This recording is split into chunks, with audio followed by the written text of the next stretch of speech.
Ainda no período colonial, vamos tratar agora da interiorização da colônia. Esse título, na verdade, eu retomo, mudando um pouco, evidentemente, mas eu retomo de uma obra já consagrada da autora Maria Odila Leite Dias, que fala, na verdade, da interiorização da metrópole. E o período que ela estuda é o período que se estende de 1808 até 1822, ou seja, propriamente dito, o processo de independência do Brasil. Ela fala então que houve uma interiorização da metrópole com a transmigração da coroa para a colônia. Quando eu falo de interiorização da colônia, eu estou mais preocupado com os processos que levaram os portugueses sediados em sua colônia americana, no Brasil, a entrar nesse território que seria mais tarde o Brasil. Ou seja, é a ideia de saber como é que esses três grupos que vimos, os colonizadores, os colonos e os colonizados, vão sair do litoral e entrar no que se chamava então de sertão. Era esse grande sertão brasileiro, né?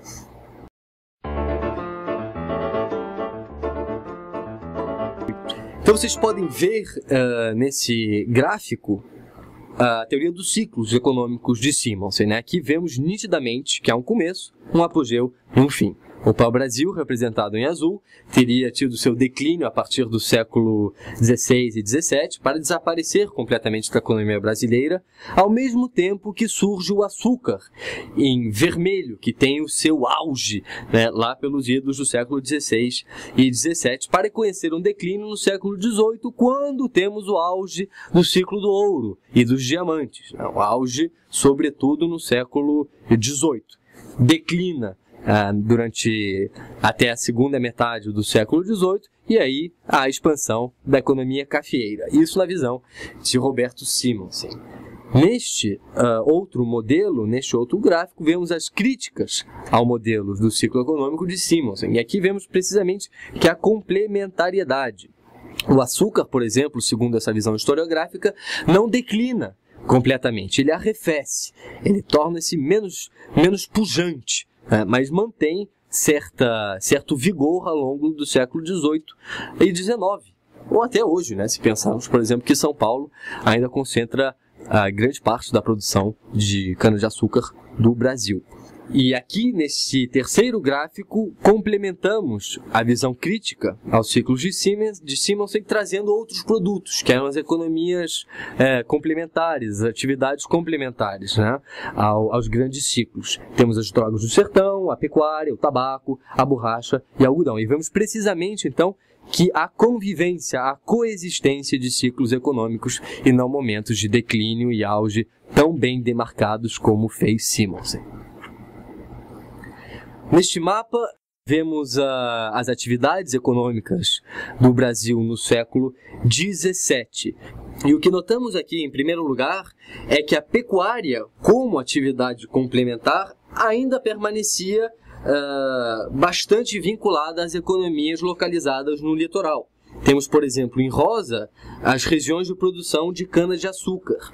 E vemos, então, através dessas flechas vermelhas, né, a expansão da pecuária para esses outros espaços geográficos. Espaços, sobretudo, compreendidos ou por intermédio do qual passa um rio. Né? A pecuária, evidentemente, vinculado aos rios brasileiros. Notadamente, como vemos o Rio São Francisco, que tem um papel fundamental na formação econômica brasileira ao integrar mercados do Nordeste com o do Sudeste. Mas aqui a pecuária permanece como atividade complementar muito vinculada às atividades principais litorâneas.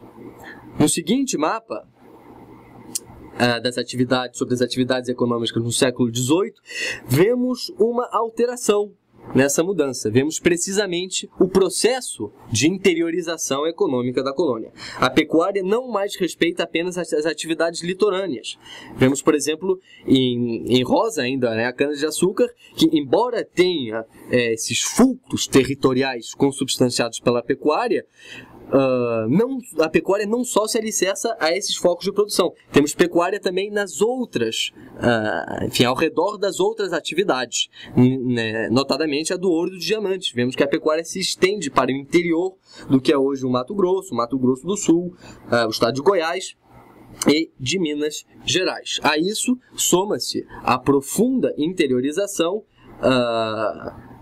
através do Vale do Rio Amazonas, né, que eram precisamente essa exploração das drogas do sertão. Essa expansão territorial portuguesa, que nós definimos como interiorização econômica da colônia, vai ter repercussões jurídicas, nitidamente no que concerne a superação do Tratado de Tordesilhas. Esse Tratado de Tordesilhas, que definia o meridiano a 350 ou 70 léguas de Cabo Verde, ele vai ser ultrapassado. Os colonizadores e os colonos vão empurrar essa fronteira, por assim dizer, esse marco lindeiro, para o oeste, o que seria uma própria superação do Tratado de Tordesilhas. O Tratado de Tordesilhas, então, não é mais uma barreira à interiorização da América portuguesa.